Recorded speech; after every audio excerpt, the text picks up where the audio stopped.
మీరు నిజ జీవితంలో భాగించడం లేదా భాగాలు పంచడం అన్న పదాలను వినే ఉంటారు. డివైడ్ అంటే భాగించడం లేదా భాగాలుగా విడగొట్టడం అని అర్థం వస్తుంది. నేను 4 బిస్కెట్లను తీసుకున్నాను.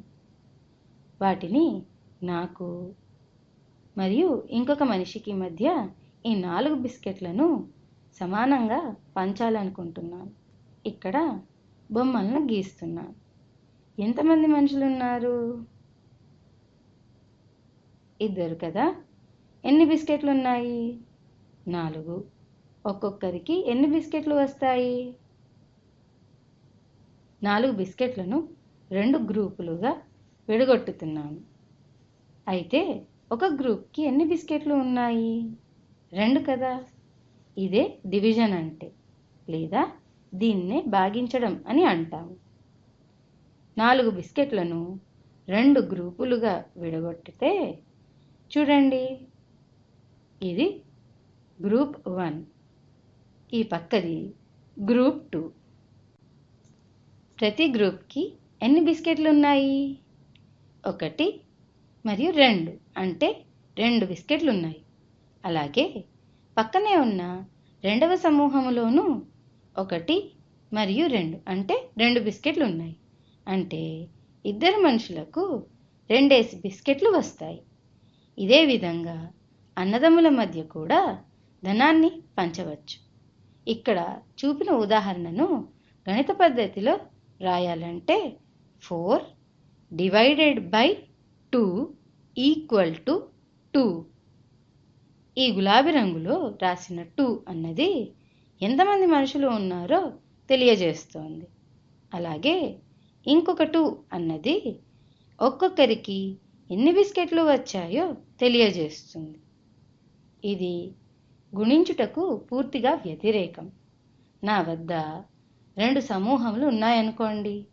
ప్రతి సమూహములోనూ 2 బిస్కెట్లు ఉన్నాయనుకుంటే మొత్తం ఎన్ని బిస్కెట్లు ఉన్నాయి అంటే మనము 2 ఇంటూ 2 ఈక్వల్ టు 4 అని రాయవచ్చు. భాగించడానికి మరియు గుణించడానికి గల తేడా స్పష్టంగా తెలియజేయాలంటే కొన్ని లెక్కలను చేయాల్సి ఉంటుంది. ఉదాహరణకు 6 డివైడెడ్ బై 3 విలువ ఎంత అని నేను అడిగితే దీన్ని అర్థం చేసుకోవడానికి బొమ్మల రూపంలో చూపిస్తాను. 6 వస్తువులను గీస్తాను. వస్తువులు బదులుగా వృత్తాలను గీస్తాను. 1 2 3 4 5 6 మొత్తం 6ని గీశాను. వీటిని 3 గుంపులుగా లేదా సమూహాలుగా విడదీద్దాం. 6ని 3 సమాన భాగాలుగా విడగొట్టాలంటే చూడండి ఇలా. ఇది మొదటిది, ఇది రెండవ గ్రూప్, ఇది మూడవ గ్రూప్. ప్రతి గ్రూప్లోనూ లేదా సమూహంలోనూ ఎన్ని వస్తువులున్నాయి? 1 2 1 2 1 2 అంటే ప్రతి సమూహంలోనూ 2 వస్తువులున్నాయి. కావున 6 డివైడెడ్ బై 3 ఈక్వల్ టు 2 అని రాస్తాను.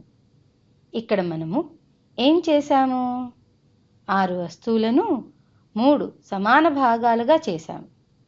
ప్రతి భాగంలో 2 వస్తువులు ఉన్నాయి. దీనినే 6 డివైడెడ్ బై 3ని ఇంకొక విధంగా చేద్దాం. పక్కన 6ని 3 సమాన భాగాలుగా చేశాం. ఇక్కడ మనము ప్రతి భాగానికి 3 వస్తువులు ఉండేలా గ్రూపులను చేద్దాం. ఇలా చేస్తే ఎన్ని గ్రూపులు వస్తాయి? చూడండి, ఇది మొదటి గ్రూపు, ఇది రెండవది. కావున 6 డివైడెడ్ బై 3 ఈక్వల్ టు 2 అని రాస్తాను. అయితే 6 డివైడెడ్ బై 3కి మరియు 6 డివైడెడ్ బై 2కి గల తేడా ఏమిటి? పైన చేసినలాగానే 6 వస్తువులను 2 సమూహాలుగా చేయాలి. ఇవి 1 2 3 4 5 6 6 వస్తువులను గీశాను. ఇది మొదటి గ్రూపు, ఇది రెండవది. ప్రతి గ్రూప్లో ఎన్ని వస్తువులు ఉన్నాయి? 1 2 3 అంటే 3 ఉన్నాయి. ఇప్పుడు పైన చేసిన లాగానే రెండో విధంగా కూడా చేద్దాం. 6 డివైడెడ్ బై 2. 6 వస్తువులను గీస్తాను. 1 2 3 4 5 6. గుంపుకు 2 వస్తువులు ఉండేలా భాగాలు చేస్తాను. ఎన్ని గ్రూపులు వచ్చాయి? ఇది 1, ఇది రెండవది, ఇది మూడవది. కావున 6 డివైడెడ్ బై 2 ఈక్వల్ టు 3 వచ్చింది. చూడండి, పైన 6 డివైడెడ్ బై 3 ఈక్వల్ టు 2 వచ్చింది కదా, అలాగే 6 డివైడెడ్ బై 2 ఈక్వల్ టు 3 వచ్చింది. దీన్ని క్లియర్గా కింద మళ్ళీ రాస్తాను.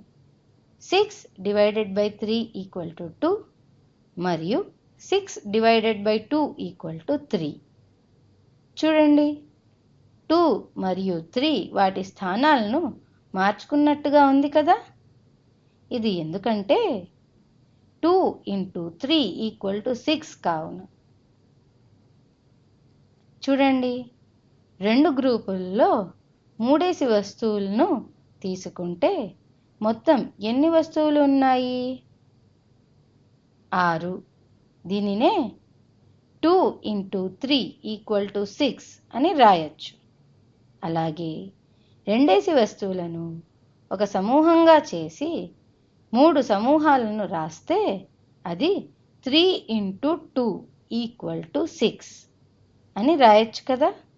అంటే 2 ఇంటూ 3 ఈక్వల్ టు 6, అలాగే 3 ఇంటూ 2 ఈక్వల్ టు 6 అన్నది మనము గుణించటం గురించి చెప్పిన వీడియోలో గుణించడానికి ఏ క్రమంలో గుణిస్తున్నాము అన్నది ముఖ్యం కాదని తెలుసుకున్నాం కదా. ఏ క్రమంలో గుణించినా లబ్ధం సమానంగానే వస్తుంది. కావున 6 వస్తువులు ఉంటే 2 గ్రూపులుగా విడగొట్టాలంటే 3 వస్తువులు ప్రతి గ్రూప్లో ఉంటాయి. అలాగే 3 గ్రూపులుగా విడగొట్టాలంటే 2 వస్తువులు ప్రతి గ్రూప్లోనూ ఉంటాయి. ఇంకొక ఉదాహరణను చూద్దాం. 9 డివైడెడ్ బై 4.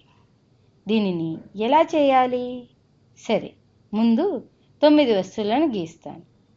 1 2 3 4 5 6 7 8 9.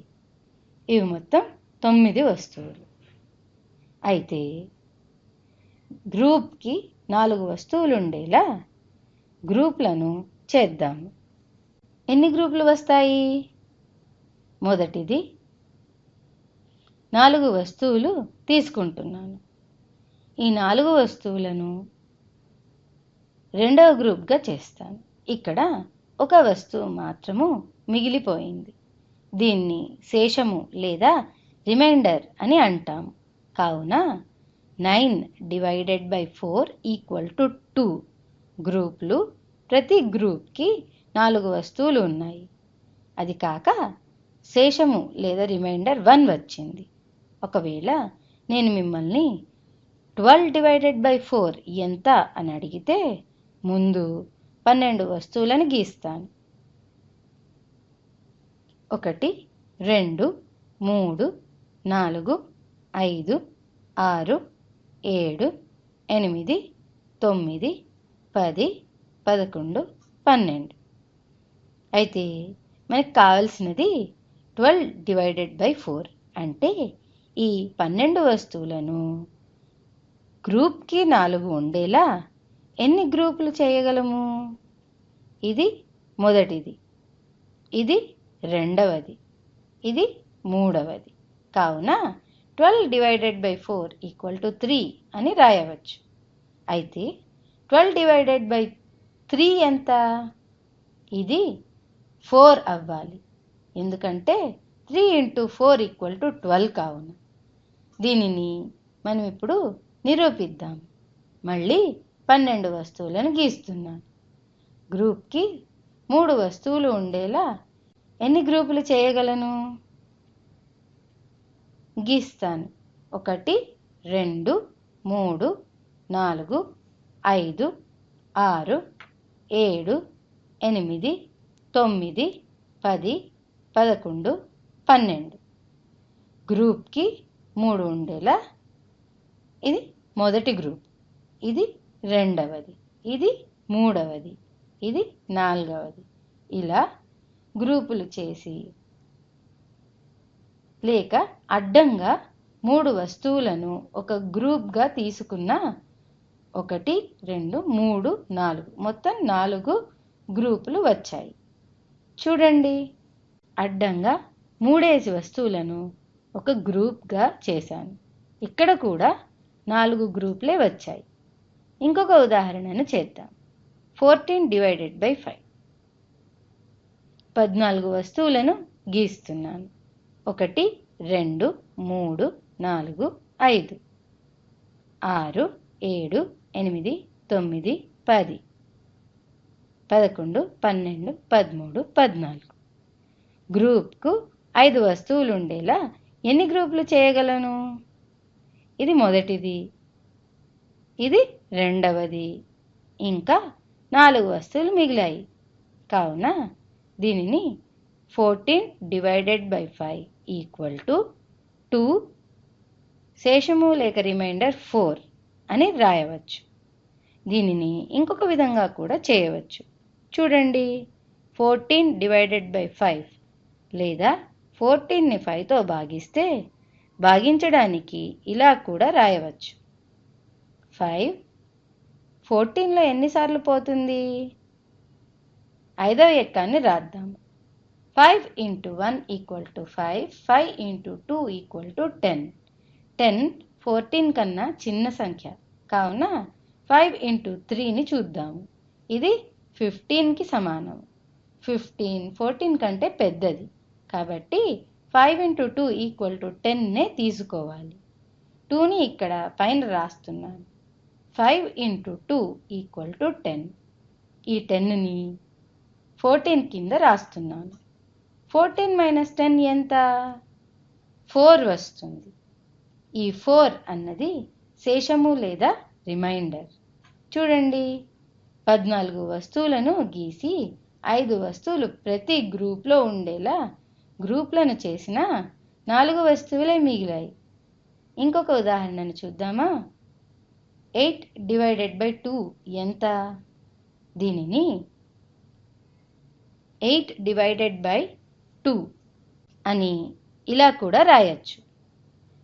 రెండవ ఎక్కాన్ని రాస్తున్నాను. 2 × 1 = 2, 2 × 2 = 4, 2 × 3 = 6, 2 × 4 = 8.